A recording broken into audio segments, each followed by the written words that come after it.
warahmatullahi wabarakatuh. Hi, my name is Antika Nilam Cahya, MPM 22411-210 from the Indonesian Technocrat University, majoring in management. I'm currently taking SP or short semester international business course.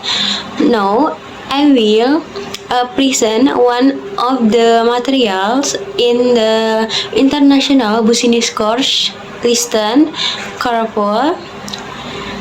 Pasar global. Pengertian dari pasar global.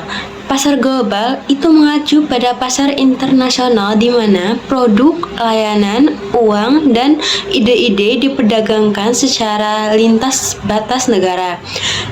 Dalam konteks ini, perusahaan tidak hanya beroperasi di pasar domestik, tetapi juga memperluas operasi mereka ke berbagai negara untuk menjangkau lebih banyak konsumen. Karakteristiknya itu, luas jangkauannya itu meliputi banyak negara dengan budaya, bahasa, dan kebiasaan konsumen yang berbeda-beda. Kemudian ada perbedaan regulasinya. Tiap negara itu memiliki peraturan perdagangan, tarif, dan kebijakan fiskal yang berbeda, yang dapat mempengaruhi cara perusahaan beroperasi. Untuk kurs mata uangnya, fluktuasi nilai tukar mata uang dapat mempengaruhi harga dan keuntungan di pasar global. Persaingan yang tinggi. Persaingan di pasar global itu tidak hanya terjadi antara perusahaan lokal, tetapi juga dengan perusahaan multinasional dari berbagai negara. Keuntungan dari pasar global yaitu untuk peluang pertumbuhan, keuntungannya yaitu dapat memasuki pasar global, memungkinkan perusahaan untuk menjangkau lebih banyak pelanggan dan meningkatkan penjualan. Kemudian untuk diversifikasi risiko, dengan beroperasi di beberapa pasar, perusahaan dapat mengurangi risiko yang dihadapi jika terjadi penurunan ekonomi di satu negara. Inovasi dan adaptasinya yaitu persaingan di pasar global itu sering sekali mendorong inovasi dan adaptasi produk untuk memenuhi kebutuhan lokal.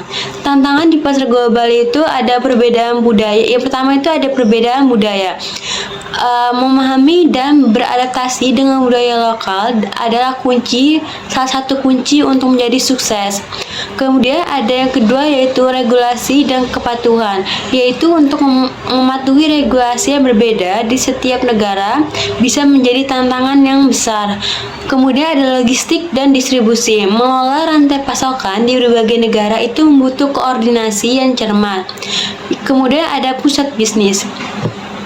Pengertian dari pusat bisnis adalah pusat bisnis adalah kota atau kawasan yang menjadi pusat kegiatan ekonomi, perdagangan, dan keuangan. Tempat ini itu biasanya memiliki infrastruktur yang baik, regulasi yang mendukung, dan memiliki akses mudah ke pasar domestik maupun internasional. Kemudian ada karakteristiknya yaitu ada yang pertama infrastruktur yang canggih, termasuk jaringan transportasi, komunikasi, dan teknologi informasi yang memadai. Yang kedua ada kehadiran institusi keuangan seperti bank, bursa saham, dan lembaga keuangan lainnya. Kemudian yang ketiga ada kluster bisnis. Terdapat banyak perusahaan besar seperti startup serta kantor pusat dari perusahaan multinasional. Selanjutnya yaitu akses ke talentas.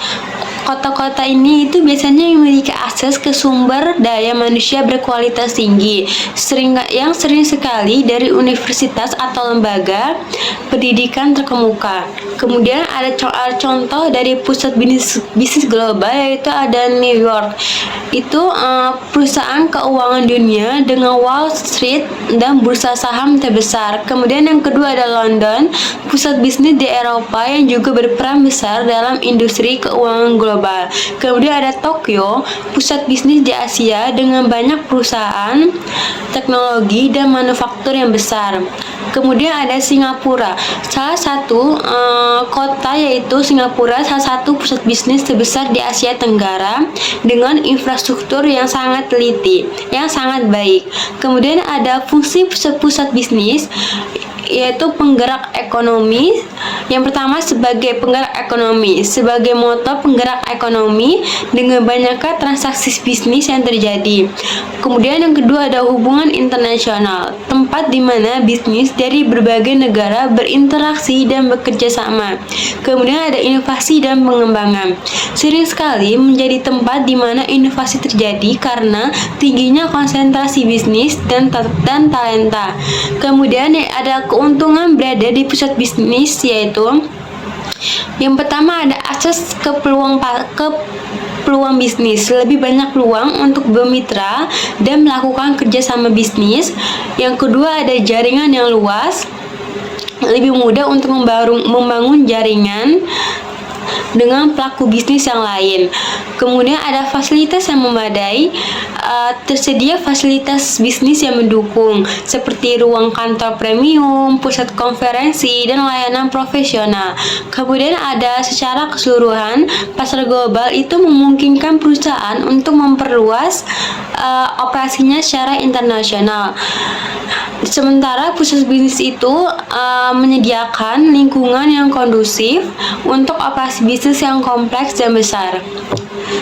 That's all from my presentation, and I apologize if there are any errors in my words or action. That is all, and thank you. Saya akhiri, wassalamualaikum warahmatullahi wabarakatuh.